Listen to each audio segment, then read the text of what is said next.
തെറ്റ വെള്ളത്തിലിറങ്ങി 2 പിള്ളേരെന്നെ പിടിച്ചങ്കരകി സംസാരിക്കാൻ വയ്യ. ശ്വാസം മുട്ടും. അറ്റാക്ക് വന്നിട്ട് 1 വർഷമായി. പമ്പയാറുണ്ട് തൊട്ടടുത്ത്. അവിടെ ഇപ്പം മണൽ വാരൊന്നും ഇല്ലല്ലോ. അപ്പം പിന്നെ വെള്ളം കയറി മേപ്പെട്ടിങ്ങി വരുമല്ലേ. മണൽ വാരിയാൽ കുറച്ചൊക്കെ ഒലിച്ചൊക്കെ അങ്ങ് പോകും. പിന്നെ എല്ലാമൊക്കെ പറക്കി വെക്കാനൊന്നും സാധിച്ചില്ല. കുറേയൊക്കെ വെള്ളത്തിൽ പോയി. പിന്നെ മോളും ഞാനും തന്നെ ഉള്ളതുകൊണ്ട് ഞാൻ വെള്ളം പരിക്കാത്ത കയറുന്നുണ്ട് കുഞ്ഞിനെ കൊണ്ട് ഇറങ്ങി അങ്ങ് പോകുമായിരുന്നു. ഈ റാന്നി ടൗണിനോട് ചേർന്ന് കിടക്കുന്ന പുല്ലുപ്പുറം മേഖലയിലും കോഴഞ്ചേരി മേഖലയിലുമൊക്കെ വീടുകളിലും വെള്ളം കയറിയിട്ടുണ്ട്. ഇന്നലെ പുലർച്ചെയാണ് എല്ലാവരും ഈ വെള്ളം കയറുന്ന അറിയുന്നത്. ഉടൻ തന്നെ അവിടെ നിന്നും ഓടി രക്ഷപ്പെട്ട ആളുകളുണ്ട്. ഇപ്പോൾ തിരികെ വന്ന് നോക്കിയപ്പോഴേക്കും അവരുടെ വീട്ടിനുള്ളിലെല്ലാം വെള്ളം കയറി, ഇലക്ട്രോണിക്സ് ഉപകരണങ്ങളൊക്കെ നശിച്ച് കിടക്കുകയാണ്. ഭക്ഷണം പോലും പാചകം ചെയ്ത് കഴിക്കാൻ കഴിയാത്ത ഒരു സാഹചര്യത്തിലാണ് പലരും. ഇനിയും ഇവിടെ ശുചീകരണ പ്രവർത്തനങ്ങളൊക്കെ നടത്താനുണ്ട്. ഒറ്റയ്ക്ക് താമസിക്കുന്ന ആളുകളുണ്ട്, അല്ലാതെ പരസഹായമില്ലാതെ ക്ലീനിങ് ഒന്നും ചെയ്യാൻ കഴിയാത്ത ആളുകളുണ്ട്. അങ്ങനെയുള്ള ആളുകളുടെ വീടുകളിലൊക്കെ വെള്ളം കയറി വലിയ ദുരിതപൂർണമാണ് ജീവിതം എന്നുള്ളതാണ്. ഇപ്പോൾ ഈ പുല്ലപ്പുറം, അതായത് റാന്നിക്ക് സമീപം പുല്ലപ്പുറം താമസിക്കുന്ന ഒരു വീട്ടിലാണ് നമ്മളുള്ളത്. ക്ലീൻ ചെയ്ത അമ്മ തന്നെയാണോ? എനിക്ക് സുഖമില്ലാത്തതുകൊണ്ട് കട്ടിലെല്ലാം നനഞ്ഞ് പിന്നെ എല്ലാം വന്ന് തുടച്ച് എല്ലാം വൃത്തിയാക്കുക. എല്ലാം നഷ്ടമായോ?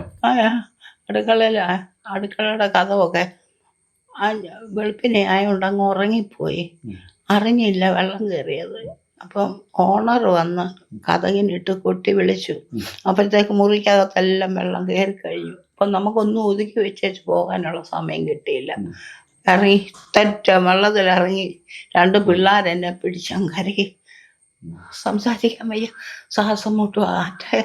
അറ്റാക്ക് വന്നിട്ട് 1 വർഷമായി. അതിന് ഒരു ബ്ലോക്ക് ഉണ്ട്, അത് പരുമല പോയി ചെയ്യണമെന്ന് പറഞ്ഞ എന്നെ എടുത്തോണ്ട് പോകാനാ. ഞാൻ മോൻ അങ്ങ് മരിച്ചു കഴിഞ്ഞപ്പം മോൻ അറ്റാക്ക് വന്ന് പെട്ടെന്നാണ് മരിച്ചത്. പിന്നെ നമുക്ക് മുതലും സമ്പത്തും ഒന്നുമില്ലായിരുന്നു. അന്ന് തൊട്ട് വാടകയ്ക്ക് താമസിക്കും. ഭർത്താവ് അങ്ങ് മരിച്ചുപോയി. ഭർത്താവ് മരിച്ച് 3 വർഷം കഴിഞ്ഞപ്പോൾ മോനും മരിച്ചു. നിങ്ങൾ വെളുപ്പിനെയാണ് അറിഞ്ഞേ? 5:30 ആയിരുന്നു അറിഞ്ഞപ്പോൾ. ഇപ്പം ഞങ്ങൾ ഇറങ്ങിയപ്പോൾ റോഡിൽ കൂടെ ആൾക്കാരൊക്കെ പോകുന്നത് കണ്ടായിരുന്നു. അപ്പോൾ അവരോട് വിവരം തിരക്കിയപ്പോഴാണ് ഞങ്ങൾ കാര്യം അറിഞ്ഞത്. പിന്നെ എല്ലാമൊക്കെ പറക്കി വെക്കാനൊന്നും സാധിച്ചില്ല. കുറേയൊക്കെ വെള്ളത്തിൽ പോയി. പിന്നെ മോളും ഞാനും തന്നെ ഉള്ളതുകൊണ്ട് ഞാൻ വെള്ളം പരിക്കാത്ത കയറുന്നുണ്ട് കുഞ്ഞിനെ കൊണ്ട് ഇറങ്ങി അങ്ങ് പോകുമായിരുന്നു. തിരികെ വന്നപ്പം ഭയങ്കരമായിട്ട് വെള്ളം കയറി. അതെ, വെള്ളമെല്ലാം കയറിയായിരുന്നു. പരിക്കകത്ത് കയറാൻ പറ്റാത്ത അവസ്ഥയായിരുന്നു.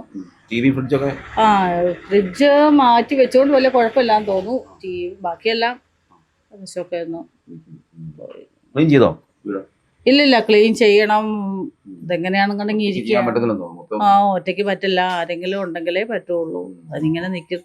കഴിഞ്ഞ പ്രളയത്തിലും അതായത് 2018 പ്രളയത്തിനും ഇതിനെക്കാട്ടിലും ദുരിതപൂർണമായ അവസ്ഥയായിരുന്നു. വീട് മൊത്തം പോയായിരുന്നു.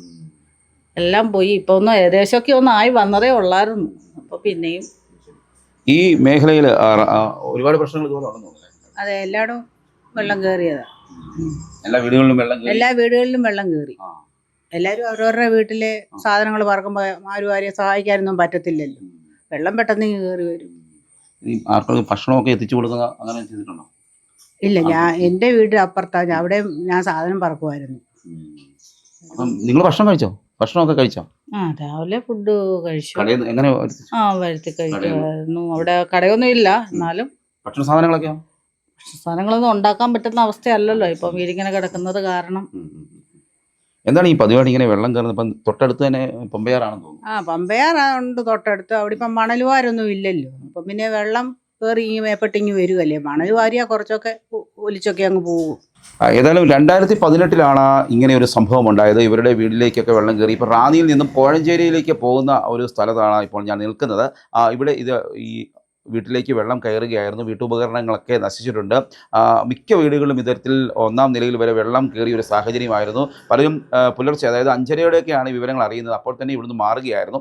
ഏതായാലും വലിയൊരു ദുരിതം തന്നെയാണ് ഈ റാന്നി മേഖലയിൽ ഉണ്ടായിരിക്കുന്നത്. Cameraman ജിതിനൊപ്പം CR Shyam, Marunadan Malayali, Pathanamthitta.